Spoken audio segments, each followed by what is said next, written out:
اہمیت کا حامل ہے۔ لیکن یہ عجیب داستان ہے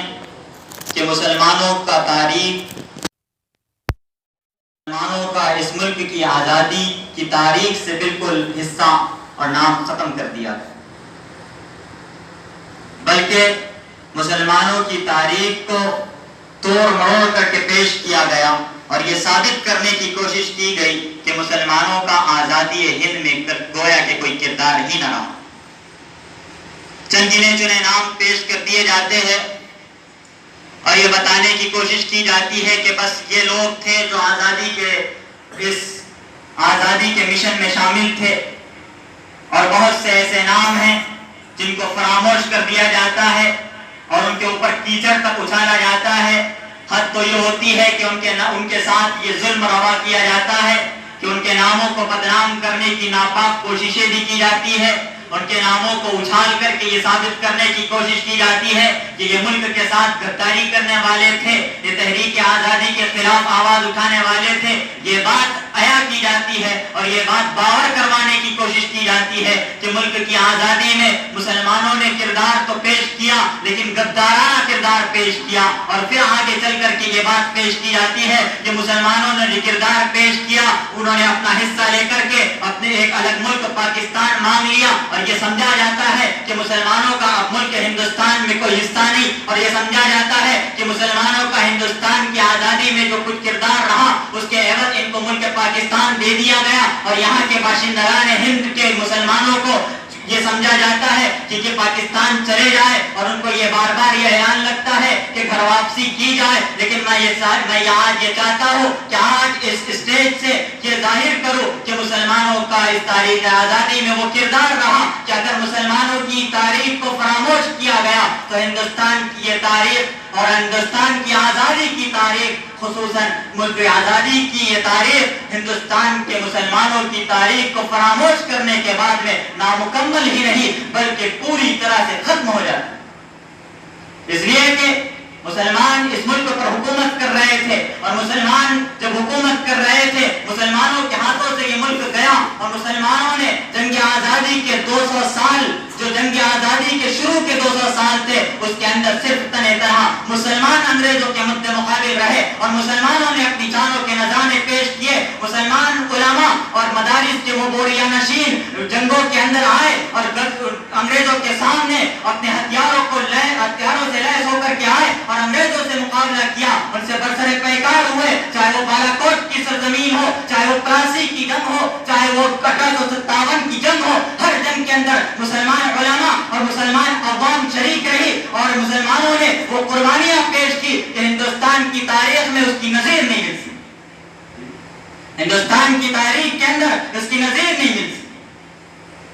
انگریزوں کے مقاصد سے اور ان کے عزائم سے سب سے پہلے جو شخص سب سے پہلے جس نے انگریزوں کے خلاف آواز کو بلند کیا وہ بنگال کا نواب تھا، نواب علی وردی خان۔ اس نے انگریزوں کے ارادوں کو بھانپ لیا اور باضابطہ طور پر انگریزوں کے خلاف جنگ کا اعلان کیا، اور اس نے انگریزوں کو شکست دی۔ لیکن اس سے پہلے کہ وہ انگریزوں کا پورا خاتمہ کر پاتا، اس کا انتقال ہو گیا۔ اس نے اپنے پوتے نواب سراج الدولہ کو یہ وصیت کی کہ ان انگریزوں کو اس ملک ہندوستان سے نکال کر باہر کر دو۔ نواب سراج الدولہ نے 1757 عیسوی میں پلاسی میں انگریزوں کے خلاف جنگ کا محاذ کھول دیا، اور غداروں کی وجہ سے انگریزوں کے خلاف اس نے جب جنگ کا محاذ کھولا تو صرف غداری کی وجہ سے نواب سراج الدولہ کو 1757 عیسوی میں شکست کا سامنا کرنا۔ اس کے بعد دو عظیم شخصیتیں اور دو عظیم طاقتیں انگریزوں کے خلاف اٹھی، نواب حیدر علی خان اور شیر میسور ٹیپو سلطان۔ یہ وہی شیر میسور ٹیپو سلطان ہے جس کے بارے میں آج یہ بھگواداری اور آج یہ دلال میڈیا گندے الفاظ اور اس کے خلاف الزام لگاتے نہیں سکتی۔ یہ وہی ٹیپو سلطان ہے جو جنگ کے میدان میں آیا اور سری رنگا پٹنم کے اندر اس نے انگریزوں کے خلاف جہاد کو بلند کیا، انگریزوں کے خلاف محاذ آرائی کی۔ اس نے پہلے شکست دی، لیکن انگریزوں نے اپنی عیاری و مکاری کے ساتھ نظام کو اور مراٹھوں کو اپنے ساتھ میں آ کر کے اس کے خلاف محاذ کھولا، اور اس کو سری رنگا پٹنم کے اندر اس مرد مجاہد کو شہادت کا جام نوش کرنا پڑا، صرف اس وجہ سے کہ اس ملک کے رہنے والوں نے اس کے خلاف محاذ آرائی، ورنہ انگریزوں کی یہ طاقت نہیں تھی کہ وہ شیر میسور ٹیپو سلطان کو شکست سے دوچار کر. اس کے بعد سب سے پہلے جہاد کا فتویٰ دینے والے حضرت شاہ عبدالعزیز محدث دہلوی رحمۃ اللہ علیہ.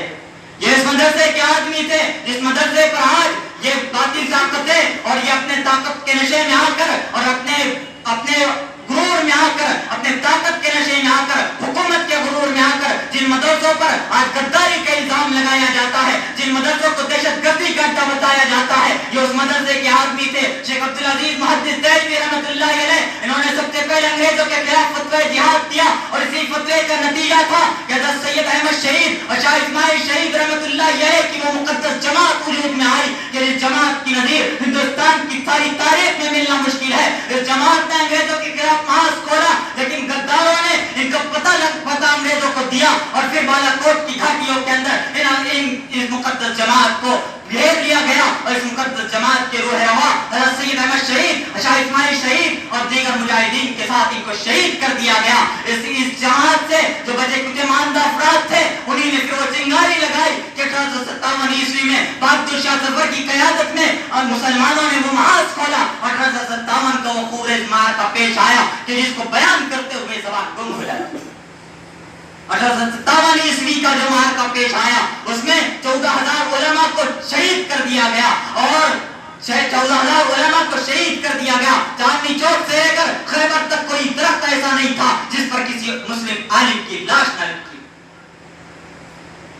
ایک انگریز مورخ کے مطابق 5 لاکھ مسلمانوں کو شہید کر دیا. یہ مسلمانوں کے ساتھ وہ مظالم ہوئے کیونکہ انگریز یہ جانتے تھے کہ اگر ہمارے راستے کا کاٹا کوئی ہے اور ہمارے خلاف آواز کو بلند کوئی کر سکتا ہے تو وہ صرف وہ مسلمان ہے, اور باشعور قوم اگر کوئی ہے تو وہ مسلمان قوم ہے. اور اس میں بھی انہوں نے سب سے زیادہ ٹارگٹ اگر کسی کو کیا تو اس مدرسے کے پڑھنے اور پڑھانے والے ان بوریا نشیوں کو کیا اور ان علماء کو پھانسی کے پھندوں تک لٹکایا, کسی کو کالے پانی کی سزائیں دی اور کئی لوگوں کو جلا وطن اور ملک بدر کر دیا. پھر تحریک ریشمی رومال چلی اور تحریک ریشمی رومال کا بھی خاتمہ کر دیا گیا. پھر آخر میں تحریک خلافت وجود میں آئی, لیکن تحریک خلافت کے بعد شیخ الہند رحمۃ اللہ علیہ نے ہندو مسلم اتحاد کا چہرہ بایا کر کے گاندھی جی کو سامنے کیا اور تحریک خلافت کے فنڈ سے گاندھی جی کو پورے ملک کا رہنما بنا کر ان کو دورہ کروایا گیا. تو گاندھی جی کو جو مہاتما بنایا ہے وہ مسلمانوں نے بنایا ہے. ہر جگہ پر مسلمانوں کا ہاتھ اس آزادی کے اندر نظر آتا ہے. اگر فراموش کر سکتے ہو تو فراموش کر کے بتاؤ, اس لیے کہ اس ملک کا ایک چپا یہ گواہی دے گا کہ مسلمان کا لہو اس وطن عزیز کے ہر چپے میں اور مٹی کے ایک ذرے کے اندر موجود. لیکن آج کیا ہو رہا ہے؟ جس آزادی میں مسلمانوں نے اپنا کردار ادا کیا, جس آزادی میں مسلمانوں نے اپنا کردار ادا کیا, اپنی قربانیاں پیش کی, اپنے بچوں کو قربان کیا, اپنے جوانوں کو شہید کیا, اپنی عورتوں کی عزتوں اور آبرو کی پرواہ نہ کرتے ہوئے جنگ کے میدانوں میں نکل گئے, ان کے ساتھ آج کیا ہو رہا ہے؟ اس ملک میں مسلمانوں کے حب الوطنی کا ثبوت مانگا جاتا ہے, اس ملک میں مسلمانوں کی شریعت پر حملے ہوتے ہیں, اس ملک میں مسلمانوں کی شریعت کو ختم کرنے کی بات کی جاتی ہے, مسلمانوں کی شریعت کے خلاف بل پاس کیے جاتے ہیں. کس آزادی کی تم بات کرتے ہو؟ ملک آزاد 1947 میں ہوا تھا, لیکن آزادی کے بعد سے لے کر جو ملک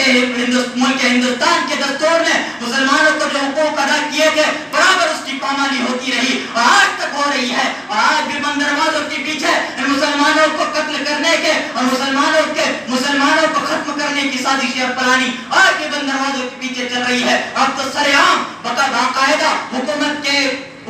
کے سائے میں رہ کر کے لوگ یہ اعلان کر رہے ہیں کہ مسلمانوں کو اگر اس ملک میں رہنا ہے تو مسلمانوں کو اپنی تہذیب کو چھوڑ کر, اپنی شریعت کو چھوڑ کر ہماری تہذیب میں آنا ہوگا. اگر یہ بات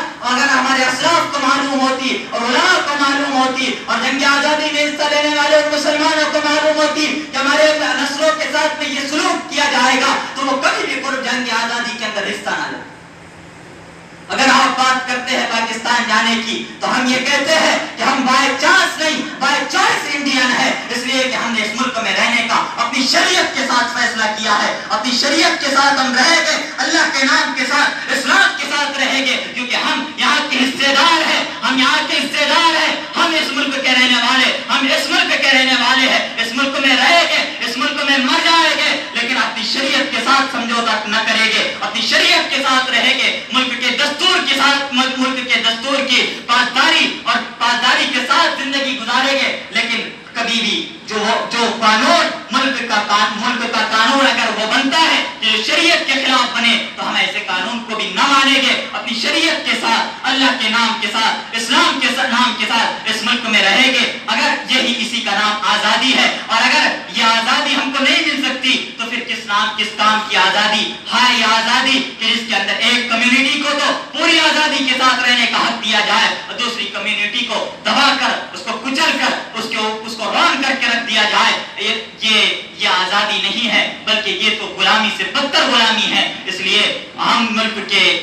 ان عوام کو بھی ان عوام سے بھی مخاطب ہے اور حکومت سے بھی مخاطب ہے کہ اگر اس ملک